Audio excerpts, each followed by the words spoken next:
ng naroon. Umawit ang sangkatauhan, purihin ang Panginoon.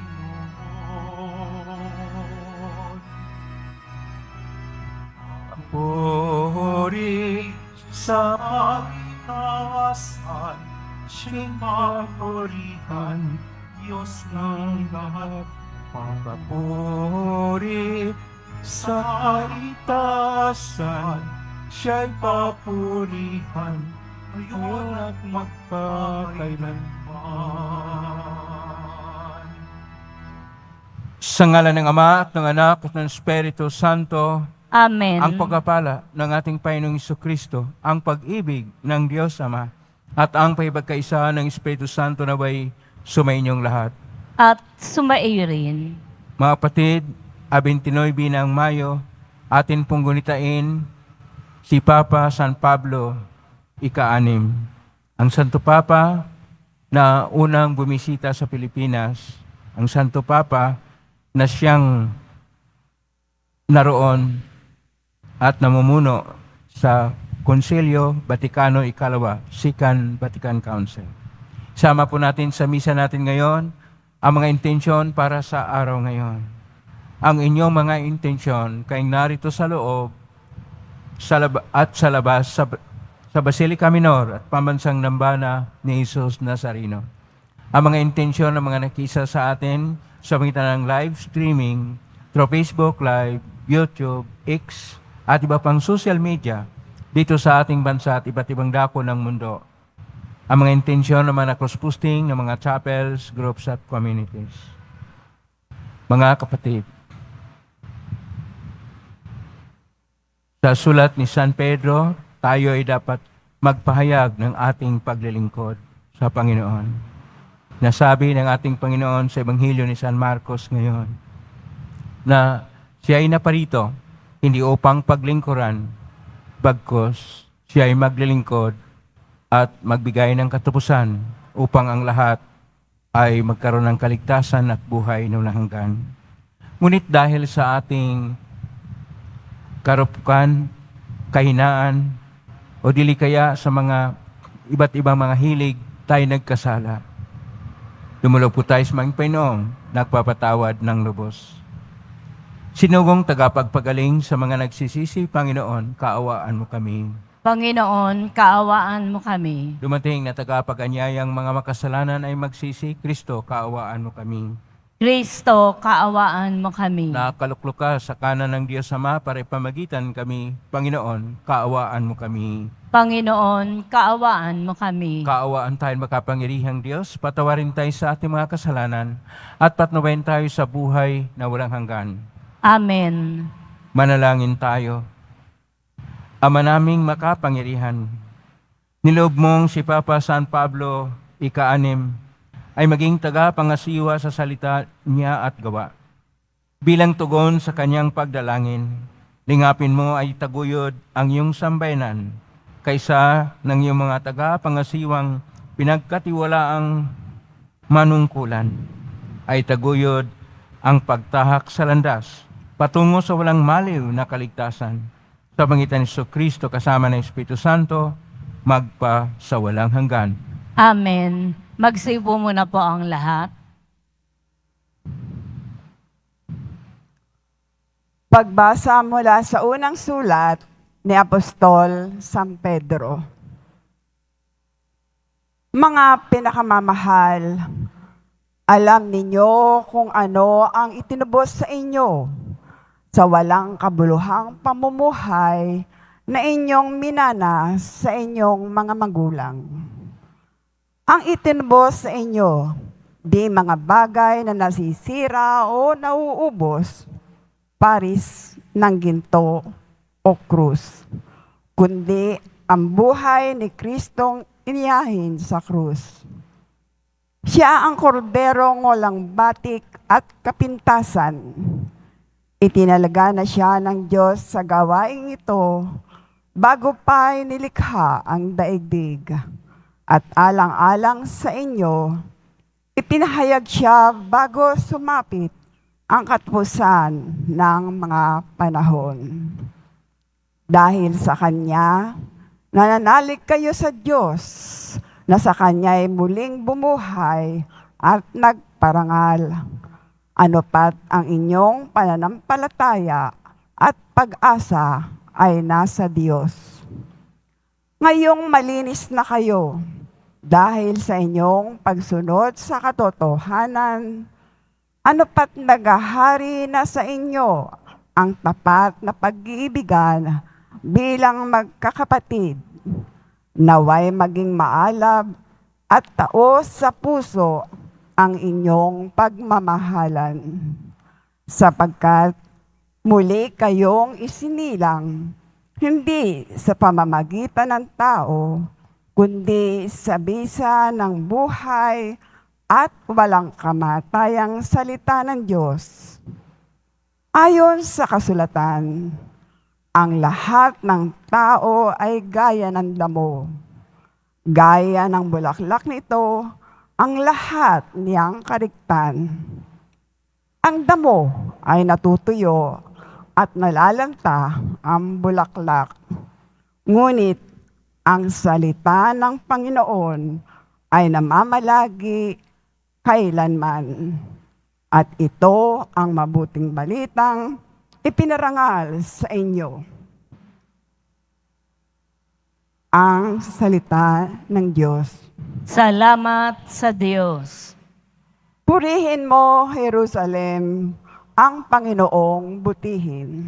Purihin mo, Jerusalem, ang Panginoong butihin. Purihin mo, Jerusalem, purihin ang Panginoon. Purihin mo ang iyong Diyos, kayong mga taga-Siyon. Yaong mga pintuan mo ay siya ang nag-iingat. Ang lahat ng inyong lingkod ay siya ang nagbabasubas. Purihin mo, Jerusalem, ang Panginoong butihin. Ginagawang matahimik iyaong mga hangganan mo. Bibigyan kang kasiyahan sa kaloob niyang trigo. Kung siya ay naguutos, agad itong natutupad. Dumarating sa daigdig na hindi na nagluluwat. Purihin mo, Jerusalem, ang Panginoon mong butihin. Kay Jacob niya ibinigay ang balita at pabilin. Ang tuntunit mga aral ibinigay sa Israel. Ang ganitong karapatan ay wala ang ibang bansa, pagkat hindi nila batid ang utos na itinakda. Purihin ang Panginoon. Purihin mo, Jerusalem, ang Panginoong butihin. Magsitayo na po ang lahat.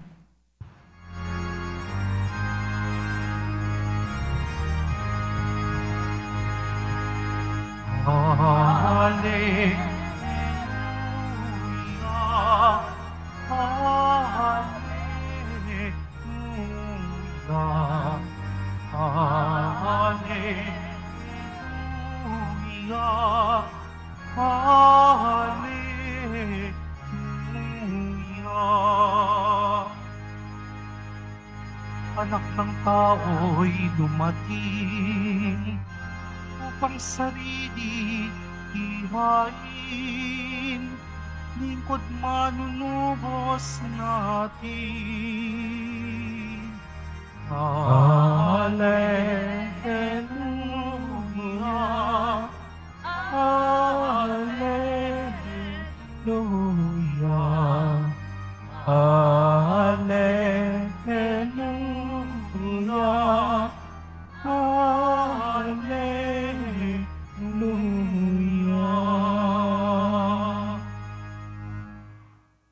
Sumainyo ang Panginoon. At sumairin, Ang mabuting balita ng Panginoon ayon kay San Marcos. papuri sa iyo, Panginoon. Noong panahong iyon, nasa daan ang mga alagad patungong Jerusalem. Nauna sa kanila si Jesus, nangangamba ang mga alagad at natatakot naman ang mga taong sumusunod sa Kanya. Ibinukod ni Jesus ang 12 at sinabi ang mangyayari sa Kanya. Wika niya, "Ngayoy, paahon tayo sa Jerusalem. Ang anak ng tao ay ipagkakanulo sa mga punong saserdote at sa mga iskriba.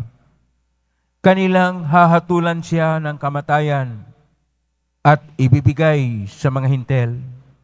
Siya'y tutuyain nila, luluran, hahagupitin at papatayin. Ngunit muli siyang mabubuhay pagkaraan ng 3 araw." Lumapit kay Jesus sina Santiago at Juan na mga anak ni Zebedeo at ang sabi, "Guro, mahilingin po sana kami sa inyo." "Ano yon?" tanong ni Jesus. Sumagot sila, "Sana'y makaupo kami katabi ninyo sa inyong kaharian, isa sa kanan at isa sa kaliwa. Hindi ninyo nalaman ang inyong hinihingi," sabi ni Jesus sa kanila. "Mababata ba ninyo ang hirap na babatahin ko? Papibinyag ba kayo sa binyag na daranasin ko?" "Opo," tugon nila. Sinabi ni Jesus, "Ang hirap na babatahin ko'y babatahin nga ninyo, at kayo'y bibinyagan sa binyag na daranasin ko. Ngunit wala sa akin ang pagpapasya kung sino ang maupo sa aking kanan at sa aking kaliwa.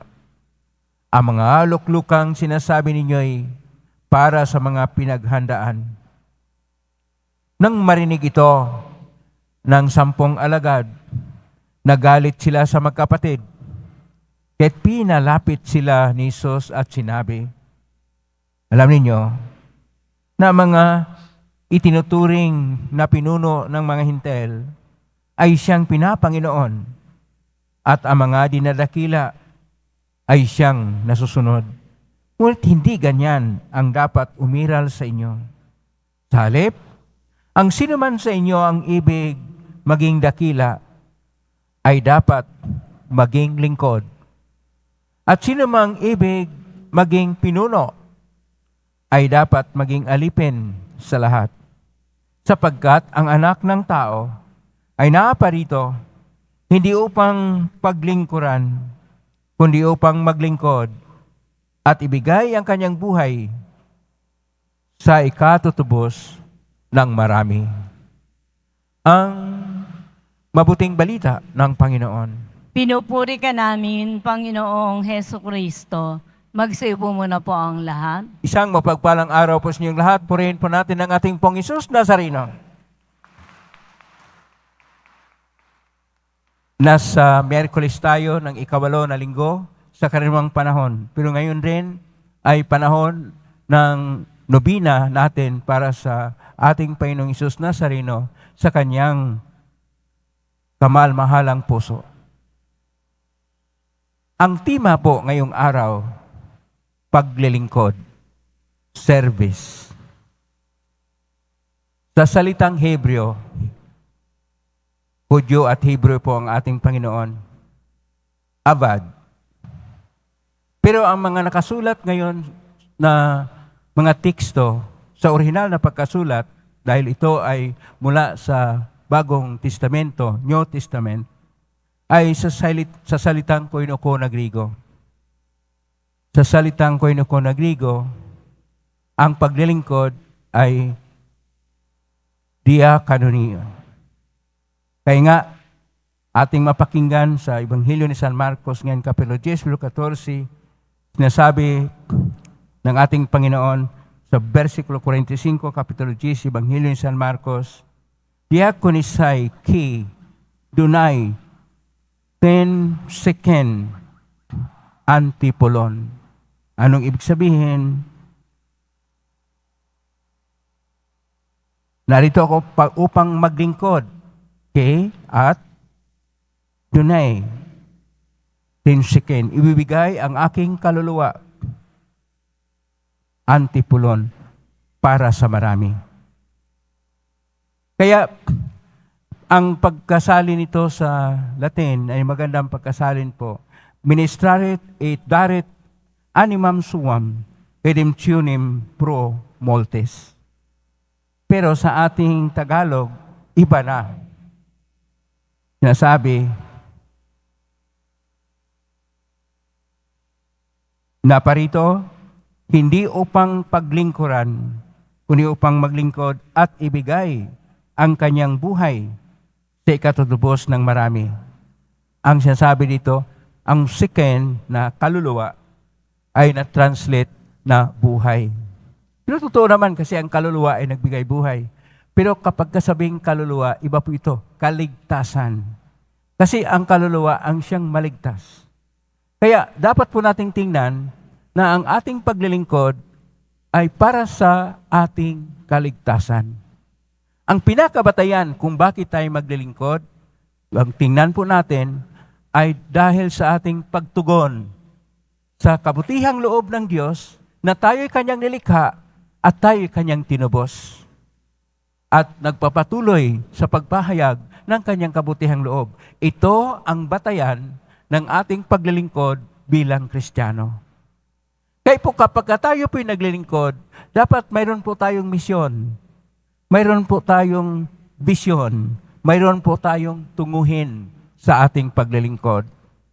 Ang atin pong misyon ay una sa lahat, ating ipahayag o isasaksi ang ating pag-ibig sa Diyos at panampalataya sa ating Panginoong Diyos sa pamagitan ng paglilingkod.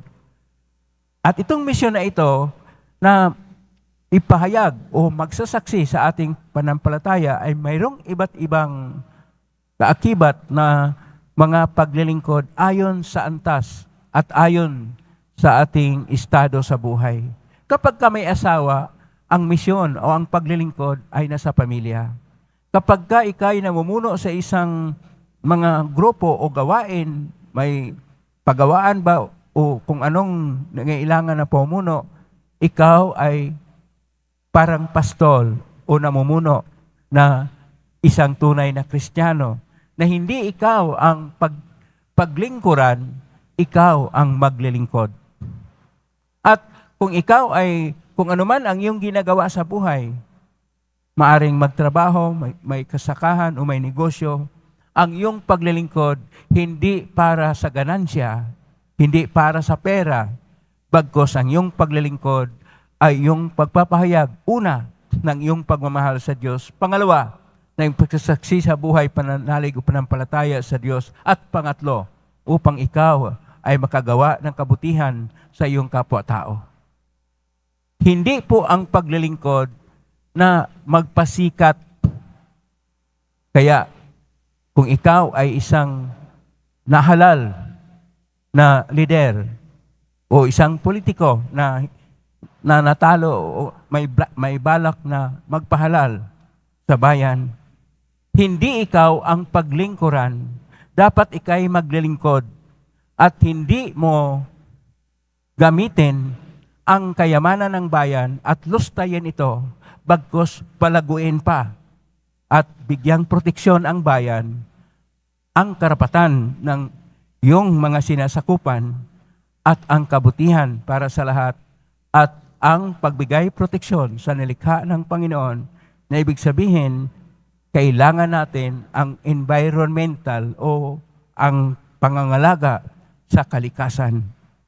Dito po natin pagtitingnan na ito po yung misyon. Liban sa misyon, mayroon po tayong bisyon. At ano yung bisyon natin? Isang bagong lupa, isang bagong langit. Isang bagong lupa na ito ay isang Kristiyano na lupain, maging Kristiyano na bayan tayo. At bago dahil mayroong kabutihan at ang lahat ay nagkakaisa para sa paggawa ng mabuti. At mayroong kapayapaan at katarungan, ang bawat isa'y nirespeto o ginagalang, lalo na ang kanilang karapatang pantao. At ito ay atin rin makita na ito yung tinatawag natin na bisyon ng buhay na hindi lang bagong lupa, mayroon rin bagong langit. Ang bagong langit na ibig sabihin, tayo'y handa. Kasi nahanda na po ng Panginoong Diyos ang langit. Kompleto na po siya. Tayo'y handa na makaakyat sa langit sa paggawa ng mabuti, may adhikain na kabutihan at tunay na paglilingkod na may puso. Ibig sabihin, ang ating paglilingkod ay buong puso nating pinaglingkuran ang ating kapwa. Hindi tumitingin sa ating sarili, hindi tumitingin sa kung anong bagay na maibigay sa atin, bagkus isang tunay na sincero, matapat at paglilingkod na may puso o may pagmamahal. At ang tunay na tunguhin dito, una sa lahat ang ating tunguhin upang tayo ay magkasama-sama lahat. Lahat naman tayo ay tinatawag ng Panginoon magkasama-sama sa langit. Ito ang tunguhin kung bakit tayo maglilingkod upang mapabilang tayo sa mga hinirang ng Diyos sa kalangitan na kung saan naroon ang tunay na kagalakan. Kaya ito yung abad, tunay na paglilingkod, ang diakonia na paglilingkod ng buong puso.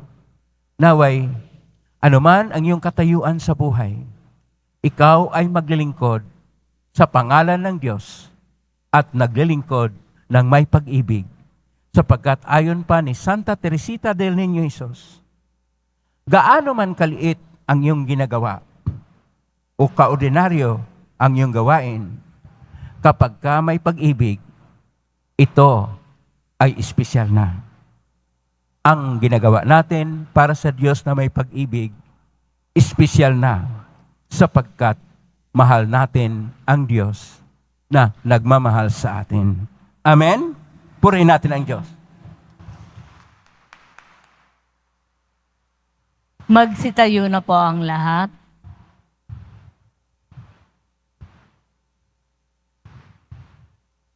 Minamahal ko mga kapatid, ipinahayag ni Kristo ang ating Panginoon ang kanyang mapagligtas na kamatayan at huling pagkabuhay.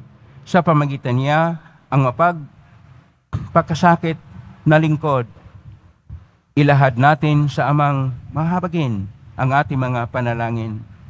Gawin mo kaming mga tunay na lingkod, O Panginoon. Gawin mo kaming mga tunay na lingkod, O Panginoon. Ang mga pinuno ng simbahan naway maging tunay na mga lingkod na kumikilos na mayroong malasakit na tulad ng ipinakita ni Kristo sa kanyang mga tagasunod. Manalangin tayo sa Panginoon. Gawin mo kaming mga tunay na lingkod, O Panginoon. Ang mga pinuno ng mga gobyerno, naway gamitin nila ang kanilang katungkulan para sa kabutihan ng kanilang pinamamahalaan at iwasan ang away at kawalang tiwala. Manalangin tayo sa Panginoon. Gawin mo kaming mga tunay na lingkod, O Panginoon.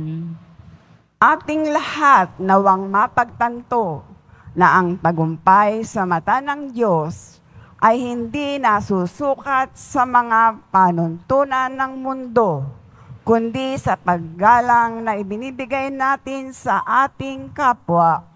Manalangin tayo sa Panginoon. Gawin mo kaming mga tunay na lingkod, O Panginoon. Ang mga may sakit, naway kanilang maunawaan na nagiging isang dakilang biyaya ang paghihirap nila kapag inyugnay sa paghihirap ni Kristo. Manalangin tayo sa Panginoon. Gawin mo kaming mga tunay na lingkod, O Panginoon. Sa tahimik, idulog natin sa Panginoon ang ating mga sariling kahilingan. Makalangit na Ama, Gawin mo Tutul- kaming mga tunay na lingkod, O Panginoon. makalangit na Ama, tulungan mo kaming maglingkod sa bawat isa katulad ng iyong anak na ibinigay ang kanyang buhay para sa amin. Hiling namin ito sa pangitan ni Kristong aming Panginoon. Amen. Magsiupo muna po ang lahat.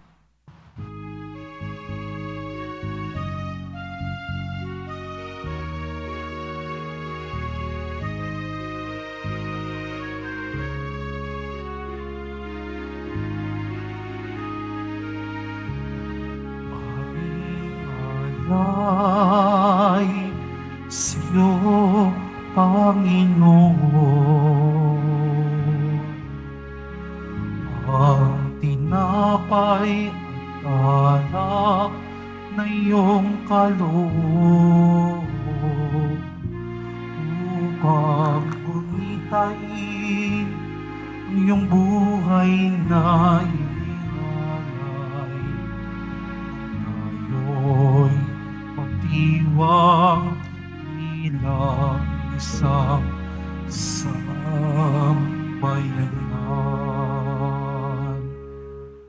Magsitayo na po ang lahat. Manalangin kayo mga kapatid upang paghahain natin ay kalugdan ng Diyos Amang makapangyarihan. Tanggapin nawa ng Panginoon itong paghahain sa iyong mga kamay, sa kapurihan niya at karangalan sa ating kapakinabangan at sa buong sambayanan niyang banal. Ama naming lumikha, sa paghahain ngayong ginugunita ang iyong banal na umaasa kami sa iyong pagtangkilik ang kasalukuyan at darating na kasamaan na aming maiwaksi sa pamagitan ni Kristo kasama ng Espiritu Santo magpa sa walang hanggan. Amen. Sumainyo ang Panginoon. At sumaiyo rin. Itaas sa Diyos ang inyong puso at diwa. Itinaas na namin sa Panginoon. Pasalamatan natin ang Panginoong ating Diyos. Marapat na siya ay pasalamatan. Ama namin kapanin, tunay nga marapat ni kay aming pasalamatan sa pamagitan ni Kristo na aming Panginoon. Ngayong si Papa San Pablo ika-6 ay pinarangalan sa pamuhay niyang totoong uliran at pagiging maasahan sa panungkulan kay Kristo na maasahan sa katapatan ay inihayag sa pangasiwa sa sambayanan. Ang malasakit ng mga ulirang tagapangasiwa noon ay nagpapatuloy magpahanggang ngayon sa mapanalangin kaling ni Okol kaisa ng sabayan dito'y nagtitipon. Kaya kisa namang si awit ng papuri siyang pay sa kalangitan, kami nagbubunyi siyang kadakilaan. Santo, Santo, Santo, Panginoong Diyos ng mga hukbo, napupuno ang langit at lupa ng kadakilaan mo. O sana sa kaitaasan, pinagpala ang naparirito sa ngalan ng Panginoon. O sana sa kaitaasan, magsilod po ang lahat. Ama naming banal, ikaw ang bukal ng tanang kabanalan, kaismitan ng Espiritu ng banal, makalob na ito pang para sa aming maging katawan at dugo ng aming Panginoong Kristo. Bago niya pinagtiisang ko sang loob na maging handog, hinawakan niya ang tinapay, pinasalamatan kanya, pinaghati-hati niya yon, iniabot sa kanyang malagad at sinabi, tanggapin ninyong lahat ito at kanin. Ito ang aking katawan na ihandog para sa inyo.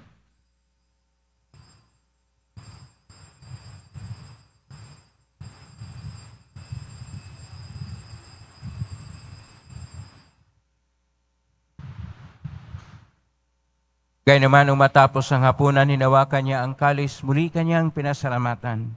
Inabot niya ang kalis sa kanyang malagad at sinabi, tanggapin ninyong lahat ito at inamen. Ito ang kalis ng aking dugo ng bago at walang hanggang tipan. Ang aking dugo na ibubuhos para sa inyo at para sa lahat sa ikapagpapatawad ng mga kasalanan. Gawin niyo ito sa pag-alala sa akin.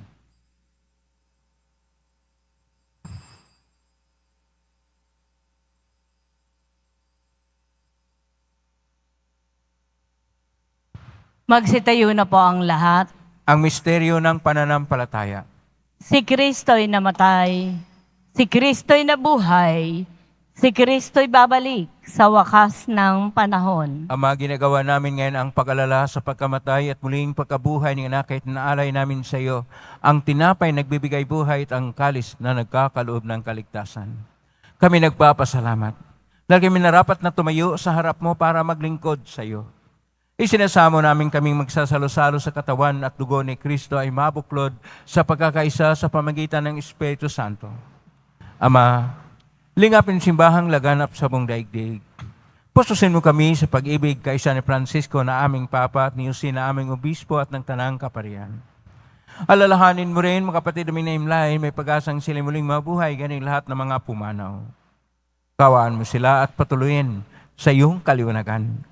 Kawaan mo dapatin kaming lahat na makasalo siyang buhay na walang wakas. Kaisa ng mahal na Birhen Maria na Ina ng Diyos, ng kabiyak ng puso niyang San Jose, kaisa ng mga apostol, ni San Juan Bautista, ni Papa San Pablo Ika-6, ni San Roque, ni San Lorenzo Ruiz de Manila, ni San Pedro Calungsod, at ng lahat ng mga banal na namuhay dito sa daigdig ng kalugod-lugod sa iyo. May pagdiwang nawa namin ang pagpupuri si karangal mo sa pangitan ng anak na aming Panginoong Kristo. Sa pamamagitan ni Kristo, kasama niya at sa Kanya, ang lahat ng parangal at papuri ay sa iyo, Diyos amang makapangyarihan, kasama ng Espiritu Santo, magpasawalang hanggan. Amen. Amen. Amen.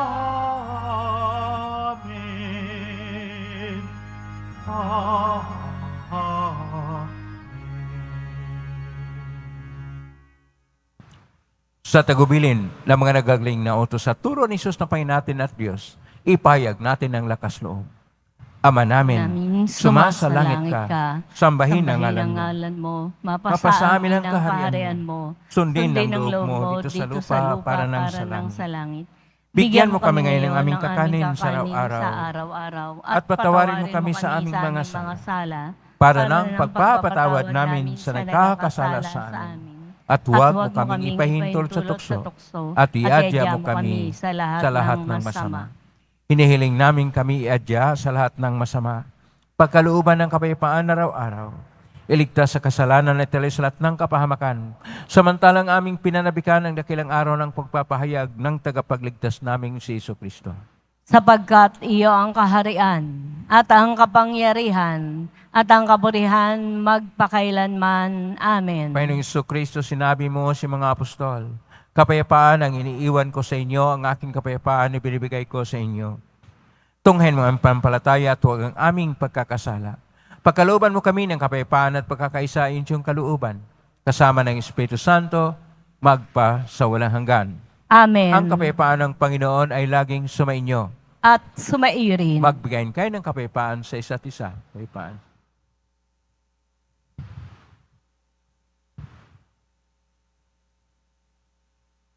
Kordero ng Diyos na nag-aalis ng mga kasalanan ng sanlibutan, maawa ka sa amin. Kordero ng Diyos na nag-aalis ng mga kasalanan ng sanlibutan, maawa ka sa amin. Kordero ng Diyos na nag-aalis ng mga kasalanan ng sanlibutan, ipagkaloob mo sa amin ang kapayapaan. Magsilod po ang lahat. Ito ang kordero ng Diyos.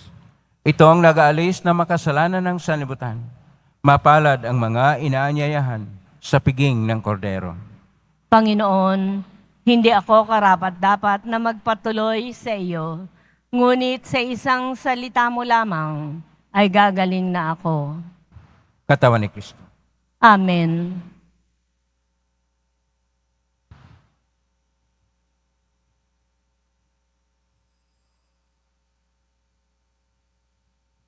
Para po sa lahat ng tatanggap ng banal na komunyon, sasagot po tayo ng amen. Pagkasabi po ng pare o ng lay ministers ng katawan ni Kristo, at isubo po agad sa bibig bago mali sa harapan ng pare o lay ministers. Sumunod po tayo.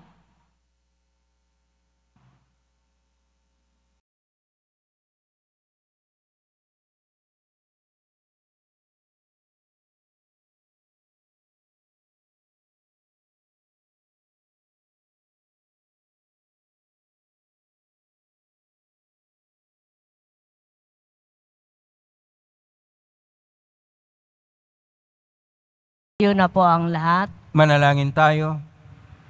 Ama naming mapagmahal, ang banal na pakikinabang na aming tinatanggap ay magdulot nawa sa amin ng malasakit na maalab sapagkat puspos nito si Papa San Pablo Ika-6 sa kanyang pagganap ng paglilingkod sa sambayan mo sa pangitan ni Kristo kasama ng Espiritu Santo magpa sa walang hanggan. Amen. Maraming salamat po sa inyong pagdalaw sa tahanan ng ating pong Isus Nazareno kay narito sa Quiapo, kay manaugnay sa iba't ibang social media platform at nakuspusting sa iba't ibang paraan naway ang inyong panalangin ay dinggin ng poong Isus Nazareno. Salamat po sa lahat na nagbibigay ng tulong at donasyon sa Quiapo Church upang makatulong ang Quiapo Church sa kapwa nating mga mahirap at nangailangan. Salamat po sa iyong tulong, pagpalain kayo ng Panginoon Diyos. Salamat sa lahat ng mga naglilingkod ngayon, pagpalain kayo lagi ng poong Isus Nazareno. Palakpakan po natin lahat ng mga naglilingkod, lahat ng narito, lahat ng naugnay sa atin, lahat ng tumutulong sa atin. Naway, ang mabuting Diyos ay magpapala sa inyo ng mga biyaya, siksik, liglig, at nag-uumapaw. Ngayon na po ang pagusbas. Mangyari po lamang itaas bagya, mga bagay-bagay na basbasan. Sumainyo ang Panginoon. At sumaiyo rin. Mahal na pong Isus Nazareno, inihag mo sa ng cross ang walang maloy na pag-ibig ng Diyos ang katauhan. Pakinggan mong kilingan ng kanan nagsusumamo sa iyo. Makamtan nawa nila ang iyong katugunan at tanggapin ang kasagutan mo itang naloob na tinatanaw. Basbasan din po ninyo ang mga dalang imahin, dasal at mga bagay-bagay. Basbasan ang may makaramdaman.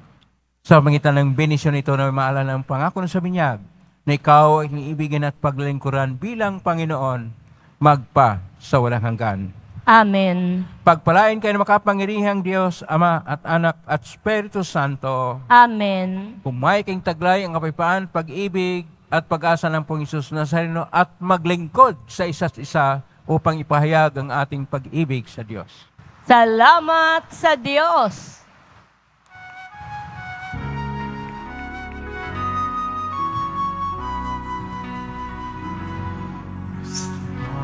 Padre Jesus Nazareno, sinasamba ka namin. Iniupo ka namin. Para mo ang aming buhay at kaligtasan. Padre Jesus Nazareno, iligtas mo kami sa kasalanan. Ang krus mo namatayan ay sagisag ng aming kaligtasan. Nuestro Padre Jesus Nazareno, narangal pag-amin. Nuestro Padre Jesus Nazareno, inuwalhati namin. Nuestro Padre Jesus Nazareno, dinarangal pag-amin.